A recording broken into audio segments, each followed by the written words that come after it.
Hello everyone, welcome to the Janome YouTube channel. I'm Adam Rateliff, aka Adam So Fun with an SEW, and today we are going to talk about the hand-look stitches on our Janome machine.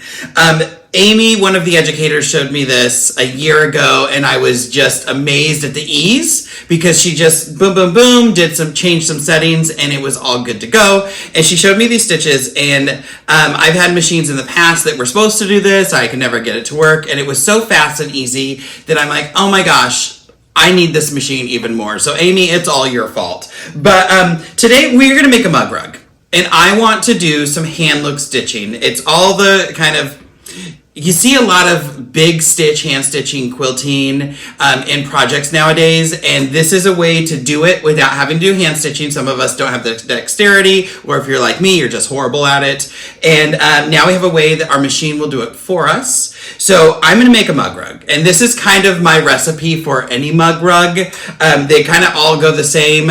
I'm going to start out with a little template, and I'm going to show you the sequence on how I make a mug rug so you can go off and make your own. I drew a palm tree. It's summer. We're going to be making a little summertime, not summertime sadness, summertime happiness, little with the mug rug with the palm tree. Some of the things that I'm using for the mug rug side. I'm using soft web. This is my stabilizer. This is a fusible stabilizer that you fuse onto the back of your fabric, and then you can then fuse your fabric. It's like a double-sided fusible. Then you fuse your fabric onto your backing. You could do traditional applique if you wanted to. I slapplique. I'm not doing applique. If you've seen the applique video, you know that I'm not doing that. So I'm using the soft web. This is my new favorite double-sided fusible. You can't even tell it's on. It leaves the fabric looking perfect. Now I have this as my test sample, and I will show you up close. Here's a picture of what this sample looks like, and I was doing different links, different tensions, and everything to find out what I liked. Ultimately, I found I got the best results when I used the low tension bobbin holder. So this is the blue dot or blue triangle bobbin holder. I changed it out because how this stitch works is we're going to use very high tension on the top, low tension on the bottom, and we're going to pull the bottom thread up. So we're actually seeing the bobbin thread on the top of our fabric. And on the top, we're going to be stitching with monofilament thread or some type of clear thread. We'll talk about that in a second. So having a lower tension bobbin case, like the blue dot bobbin case, made my stitches look just a lot better. So I'm going to be using the blue dot bobbin case. It's already in there. I am going to be using my AccuFeed foot. I'm using the AD foot. You can use whichever one. You should be able to do it with the HP foot because you are stitching straight. But I wanted the extra oomph of the AD foot. And I'm going to show you a trick on how to engage that extra AccuFeed motor to get that AccuFeed foot to work, even though the screen might not tell you it can. So that's a fun little trick we're going to learn. What are some other things? So this was a quilt sandwich, and if I were doing it on a full quilt sandwich, you have the 3 layers, right? You have your batting, your backing, and your top. And I felt like tension and everything was working pretty well on this. But on my mug rug, I don't want the stitches on the back. I'm going to stitch everything, and then I'm going to put a backing and do like a just turn it out and top stitch the outside edges. So because I don't want the stitching to go all the way through, I'm not going to be putting a backing on. I'm only stitching my top and my batting. And so I was running a test, and I wasn't really liking how it looked. I don't think there was enough stabilization there. So I got some Badge Master. This is a wash away stabilizer. This is actually going to go into my sandwich. So it's going to be batting, Badge Master, and then my top, and this is going to help hold and secure those stitches much better. So I will show a picture of this as well. This is using different types of thread and then practicing. I'm just going to do some wavy lines across my mug rug. Nothing fancy, it's a mug rug, but it is fancy because it looks like a palm tree. So this was, again, now testing different threads. I found the settings I liked. Now I did a different thread. So I was using 40 weight to begin with, and I liked how those stitches looked. but I put a 50 weight thread in and I liked it a little more. Now, when we're talking weights of thread, the higher the number, the thinner the thread. So the 40 weight thread is going to be thicker than the 50 weight. So the 40 weight was a King Tut, a beautiful King Tut. It's called Morning Sky. It has a slight little variegation to it. But ultimately, I'm using just a beige, I think it's bisque, in the, what number is this? It's Superior Threads Pima. It's 8003. So that's what I've decided to go with. It's a nice cream. When we come to the machine and we actually stitch and I show you how to get your settings and everything, I'll talk about some tips and tricks here. But the last thing, when you're using these hand-looking threads, you need something clear that you can't see on top. So this is my go-to clear thread. This is monopoly. This is also by Superior Threads. If you can't tell, I really like my Superior Threads. Some things about this. It is a clear thread. It's a very thin, very fussy thread. So if you're going to get a clear thread, get a quality clear thread. It doesn't have to be Superior Threads. This happens to be my go-to. There's a lot of brands out there that are good. Get a quality one, because if you get the bargain bin one and you have issues, it's not worth the time, it's not worth the hassle, and you're going to end up going to go get a quality one anyway. So just start off with a quality one.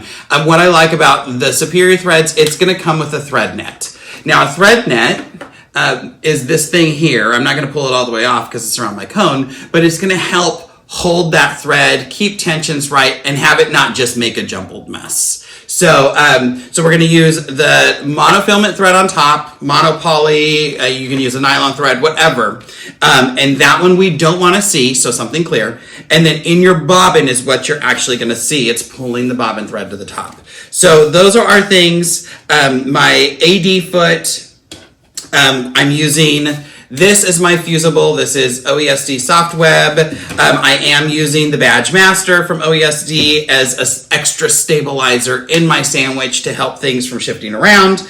But if you were stitching your whole sandwich, try it, practice it, see if it works for you. If the sandwich itself and you don't need an extra stabilizer in there, then don't put it in there. And this is just to find out what works best, and if it works for you, it's right. So don't let someone tell you you're doing it wrong. If you're working on dark colors, this monopoly does come in a smoke. So this is for your dark colors, this is for your light colors. It has a little tiny bit of a sheen. So you know, try with your spools first. See if you like it. If you don't, if you do, then you can use the cones. I'm using cones. I use a lot of this, which is why I have multiple cones. I use it on the long arm, so I was like, I'm just gonna bring my long arm cone here because it fits on my machine. So let's see. I'm gonna take you over to the iron because I want to show you some tips about using the stabilizer and how I went from this to this, and then we'll come over here and we'll start stitching. So we'll see you here in a second.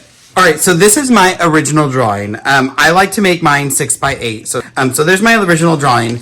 This is just a scrap piece of that soft web or whatever stabilizer, or not stabilizer, but double-sided fusible you're using.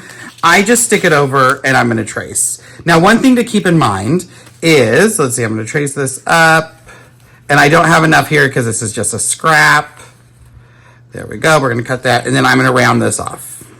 So now I have my piece. One thing to keep in mind is that whatever you draw is going to be the opposite of what you're making. So you can see these are mirror images.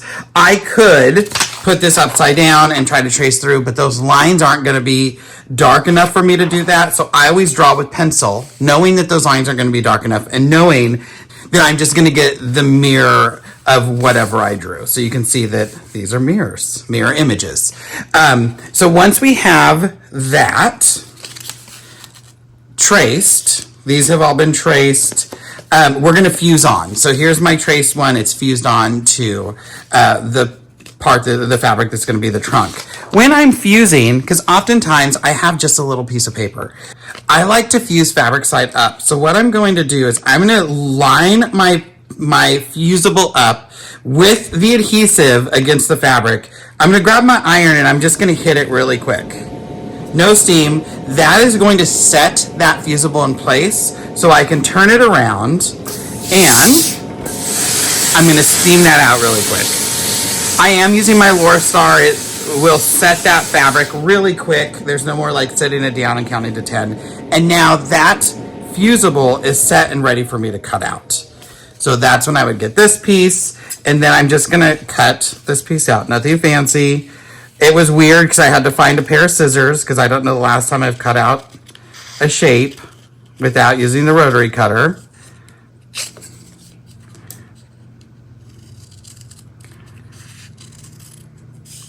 Now the hardest thing with applique is getting the fusible off the paper, or off the fabric. So now I'm gonna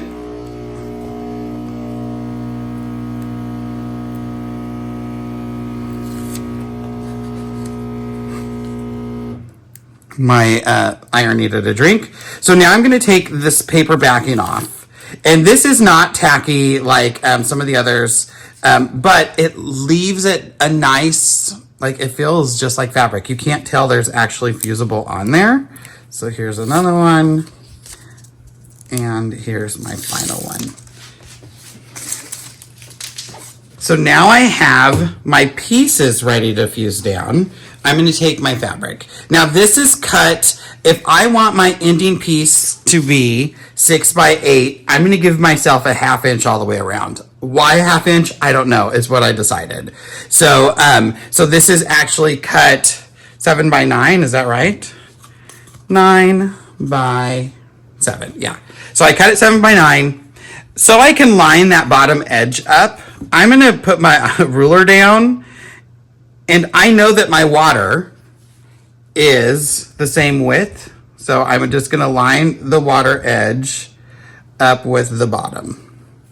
And the water is what goes on first anyway. So there's my water. It's lined up. I could now hit it with my iron if I wanted to and fuse that down. I could hit it really quick and tack it down. Depending on how many pieces, this isn't that many pieces. I could just line everything up. So now I'm going to put the rest of my pieces on. And I'm just eyeballing where I want it, knowing that there's that 1/2 inch overage around. Just making sure I don't hit that. I like that.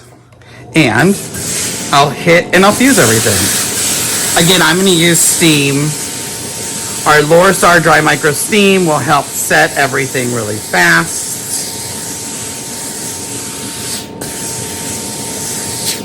And now I have my mug rugs ready to, oh, I love that. It looks like it's a pineapple. Or I guess these would be coconuts, huh?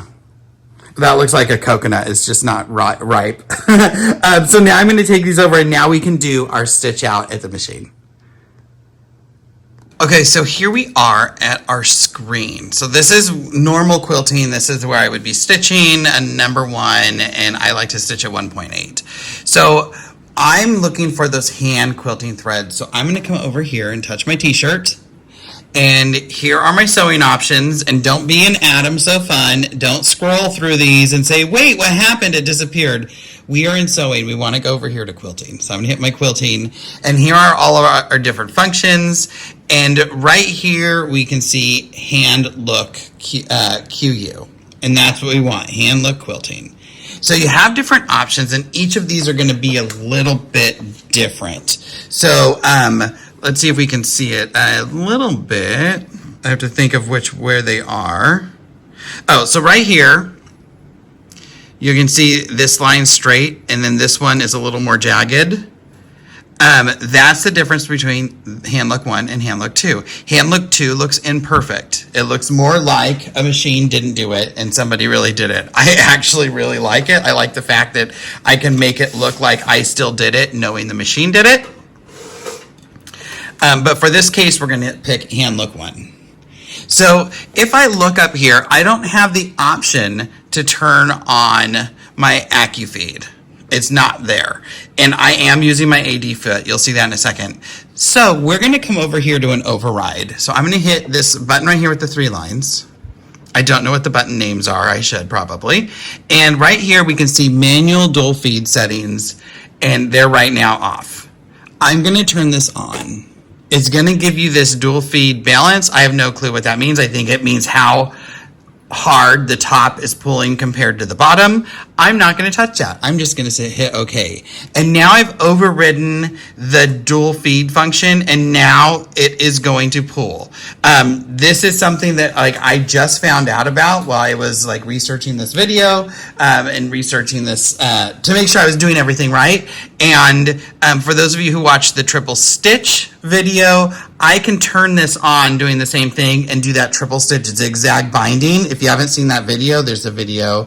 Just look for triple stitch binding on the Janome YouTube channel, and I can now do the triple stitch binding with the dual the AccuFeed on. So that is fantastic. That's super exciting. One other thing I want to change here is my stitch length. And I want you to practice this. I want you to go in and find what you like. I like the 4.5. I like it to look like it's a bigger stitch. And so we're going to do a 4.5. And now everything here is ready. We get to go down to the needle.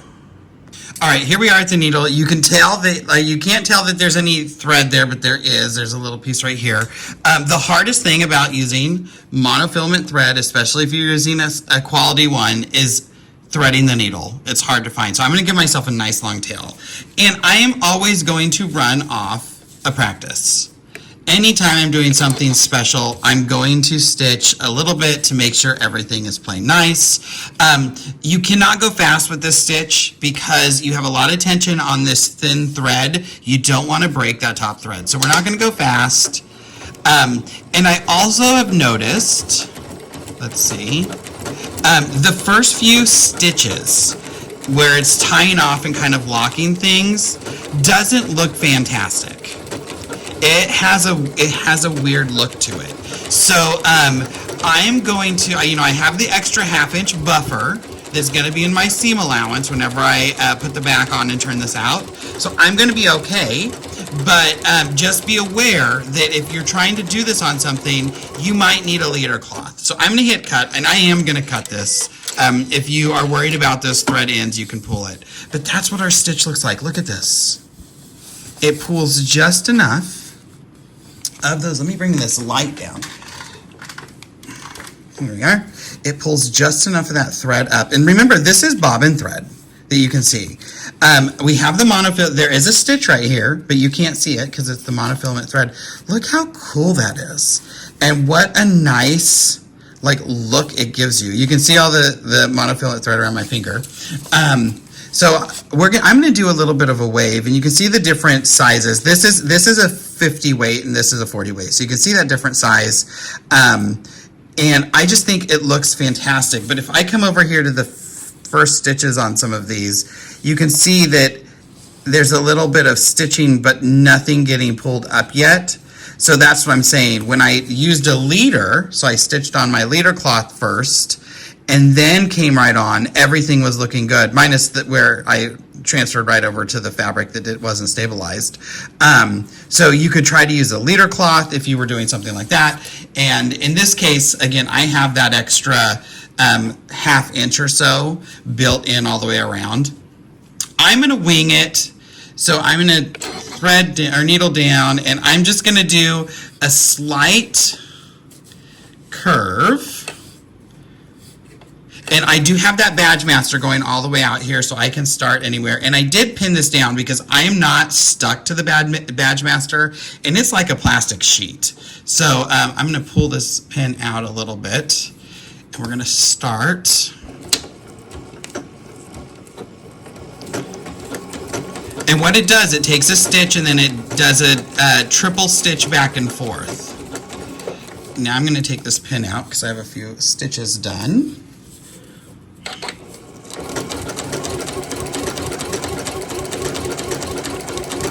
So we'll do a triple stitch back and forth, one stitch forward, and then the triple stitch back and forth.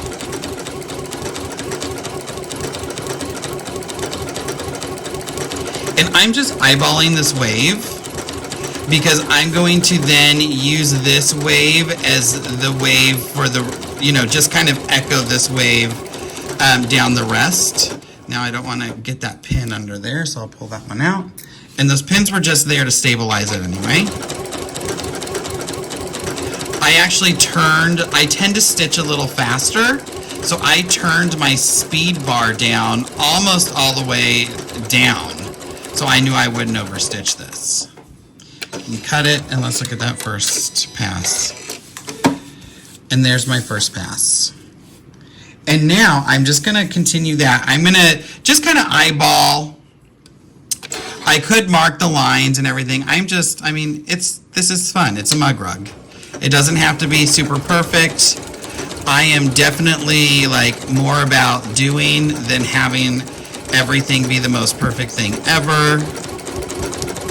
I am just gonna stitch right over my slap-applique.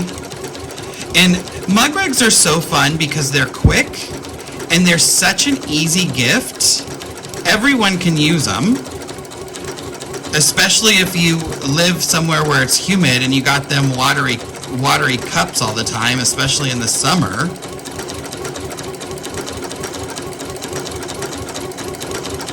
We just got back from a family trip to Hawaii, and this totally brings like back memories of being in Hawaii, but there was a lot of sweat on all our cups.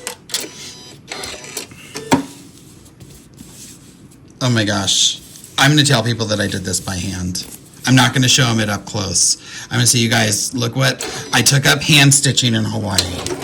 No one would know any different unless you were looking up close, or you saw the light just perfect to see that extra stitch between the one stitch of monofilament thread. I love this. But you know, again, mug rugs are so fast. So once you have kind of the recipe for the mug rug that you like to make, cut out some hearts and now you have a Valentine's Day mug rug. Cut out some bats and you have a Halloween mug rug. Cut out some stars, you have a 4th of July mug rug. This is just a junky palm tree that I drew. I could have went to Google and Googled a palm tree and used that. And for those of you who have, you know, a scan and cut or a Cricut, you have it down. You can have that cut everything for you. Maybe that's what I should have done. I need to learn how to use my scan and cut.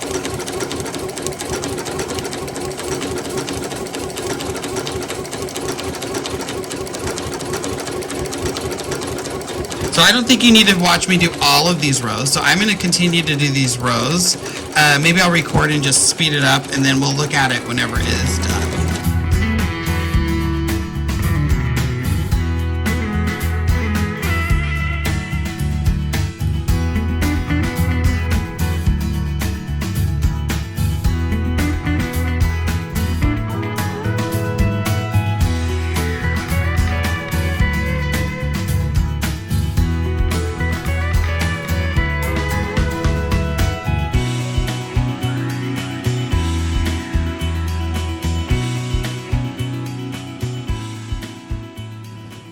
All right, so now everything is done, and this is what my beautiful little mug rug looks like.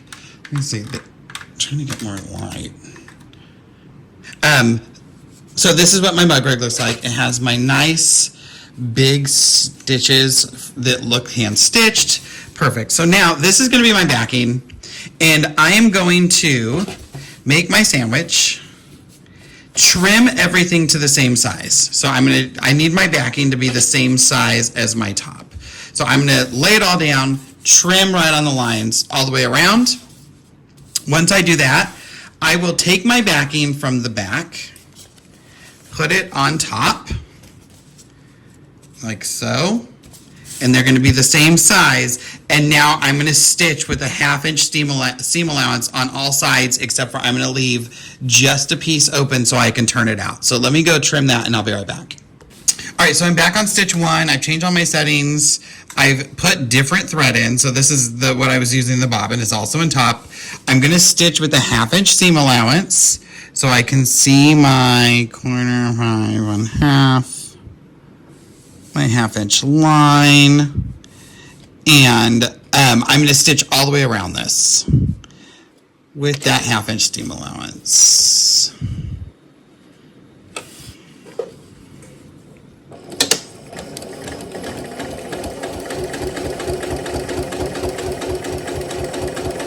Oh, let's turn my machine up.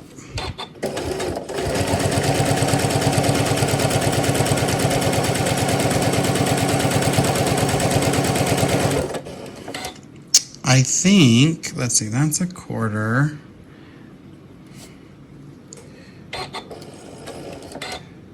We're gonna say that that's a 1/2 inch away. Do I know for sure? No, I just made up some lines on my, I'm sure one of these lines is a 1/2 inch. I haven't even ever looked. It definitely was not that one. So let's see, needle up. I'm gonna pick my foot up and needle down and foot down. There we go. There, I fixed it. Line everything up. Now, does it have to be perfect? No, it's a mug rug.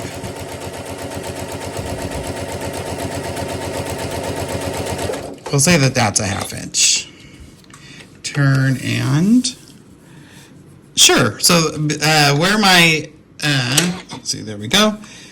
The opening to my bobbin case is about a 1/2 inch.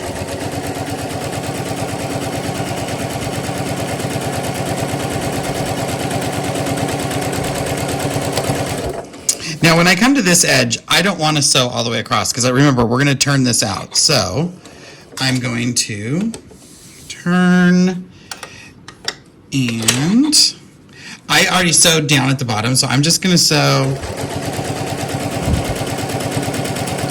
to about there. We'll backstitch. This AccuFeed is so good I didn't have to touch it. Perfect backstitch. Cut my threads. So now I'm going to trim my corners, turn it out, and give it a nice press. I started and realized I forgot to hit record. So now I'm just going to top stitch right next to the edge around this whole thing to close up that opening.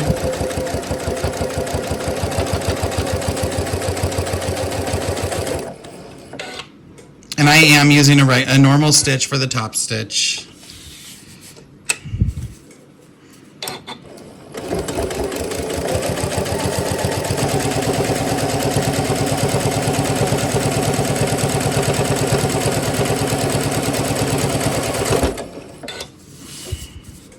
I love the hover.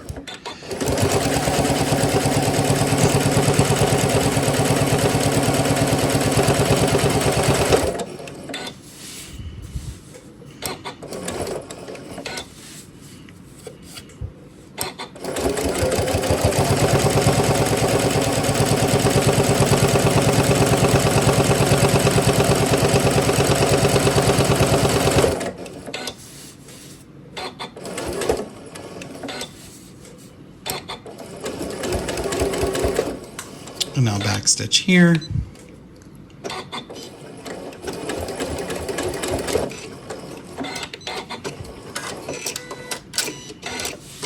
All right, and there is my cute summer mug rug. It's going to keep my tabletops clean. It's going to soak, I love the backing, soak up all that extra sweat on the outside of my cups while I'm drinking my iced tea or my Arnold Palmer's. But most of all, it's going to make me look like I'm a good hand quilter, even though I am not. So those are the hand-look quilting stitches on your Janome machines. Now remember, there's multiple ones. There are, this is a horrible sample because I just grabbed some fabric, but there's regular, there's the one that looks really hand-stitched so that it's kind of jagged and not perfectly straight. There are some that go off to the sides. So try them all out. Find out which ones you like. Most importantly, always do a test sample before you start stitching on your project. Make sure everything is good to go and that you're ready for those results. Alright everyone, thank you so much for joining me as I make this mug rug. This is kind of the recipe to a mug rug. This is how I do it. This is also the hand-look quilting stitches on the Janome machines. Remember, when you're using those stitches, we're going to use some type of clear thread on the top. I like monopoly, personal preference. When I do applique, I'm going to use some type of double-sided stabilizer or double-sided fusible because I can't hand applique, I can't hand quilt. That's why I use the stitches. So in this case, I'm using Soft Web by OESD, and I needed a little extra something in there as I made those stitches because there's a lot of stitching. So I am using the Badge Master also from OESD to just kind of sit in there. Now that might be a mistake and somebody in the comments might say, hey, you shouldn't do that because, and then I've learned something because I don't really use a lot of stabilizers, so there's that. I'm also using my low tension bobbin holder, the blue dot bobbin holder, because I need lower tension in that bobbin as I go and stitch through to make sure that top thread can pull up, and it lets the top thread not pull so hard, especially when you're using something like a monopoly that is can be a little tricky. So when you are using a mono thread, make sure you're using a quality one just to keep you from getting that headache. So thank you so much for joining us on the Janome YouTube channel. Again, my name is Adam Rateliff, aka Adam So Fun with an SEW. You can follow me on all social media formats. And you know what? I always like to end with, if the day is just quilting, we want to have a good time. So get out there, have a good time. There's some other great videos on the YouTube channel, so check those out. And we'll see you in the next one, everybody. Happy summer. See you next time. Bye.